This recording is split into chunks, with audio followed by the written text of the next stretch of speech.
Get ready.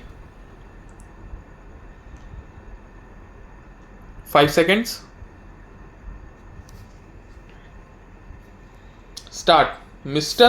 Deputy Chairman, I read the speech of the Honorable Railway Minister with very great interest, and I fully associate myself with the sentiments expressed by Dr. Kunzuru that the speech makes us very happy.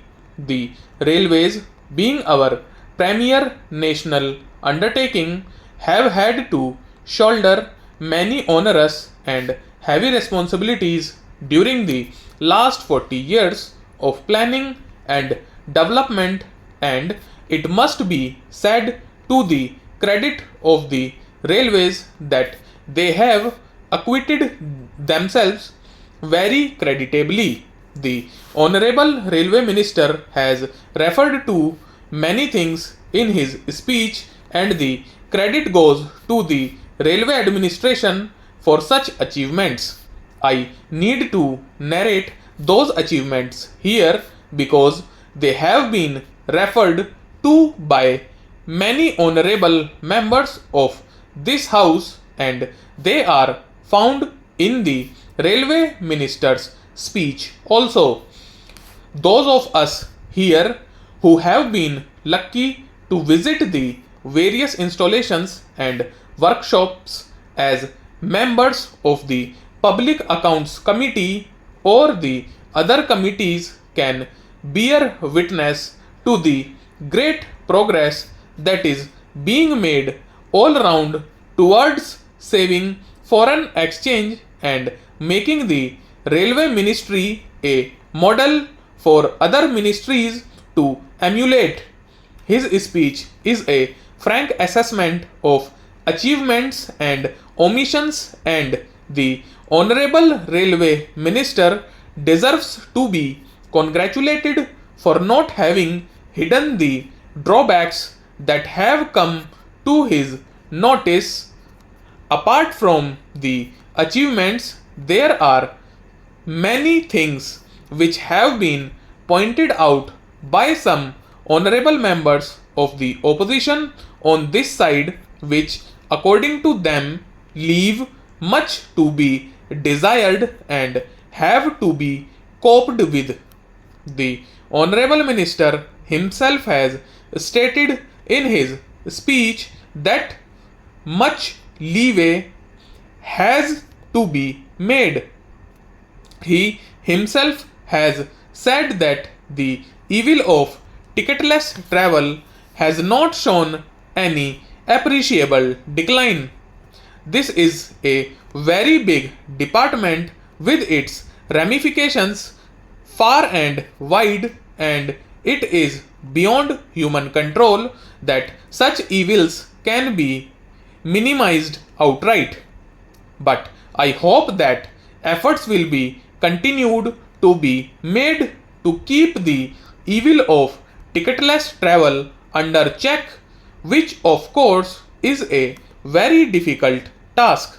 Similarly, the administration admits that the loss of railway property causing serious concern.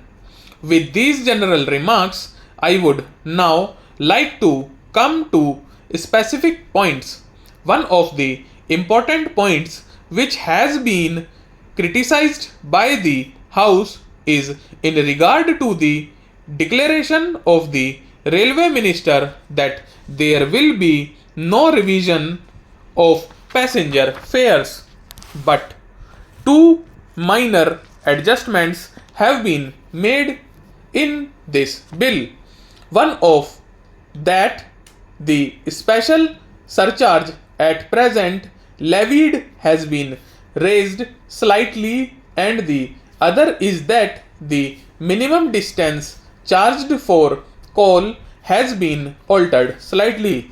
With regard to the first item, very small revenue is being expected, which is of the order of about rupees 50 lakhs per annum, while in regard to the second item regarding coal, even a figure has not been given because it is stated to be a very small item.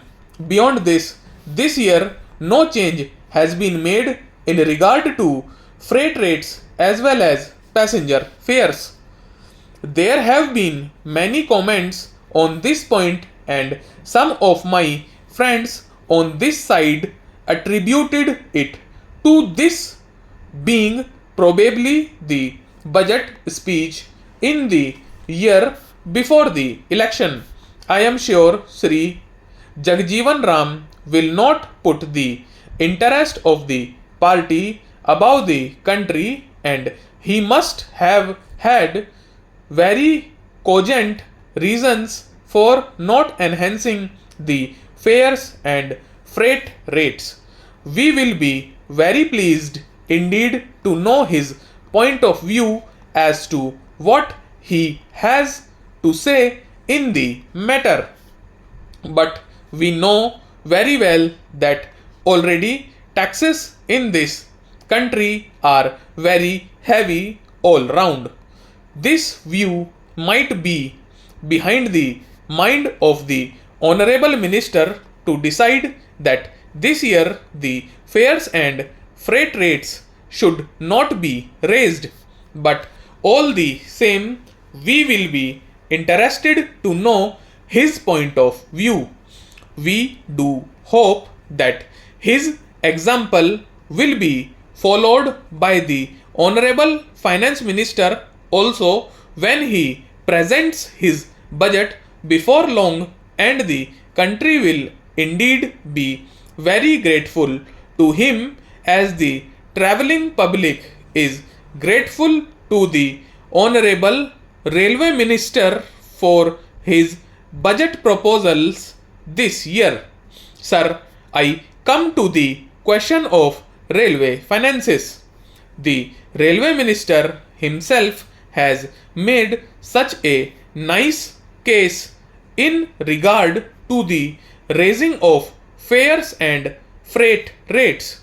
Therefore, it is all the more surprising that on the one hand he makes a very strong case for raising the fares and the freight rates, and on the other he has not taken this step at all, but looked at purely from a financial angle.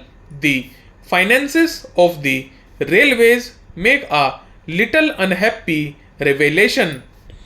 These points have been discussed in detail by many of the honorable members of this house, and I need not go into them, but I will refer to them only in a brief way. We will shortly be entering into the third 5-year plan. A large amount will be earmarked for the railways during the third plan.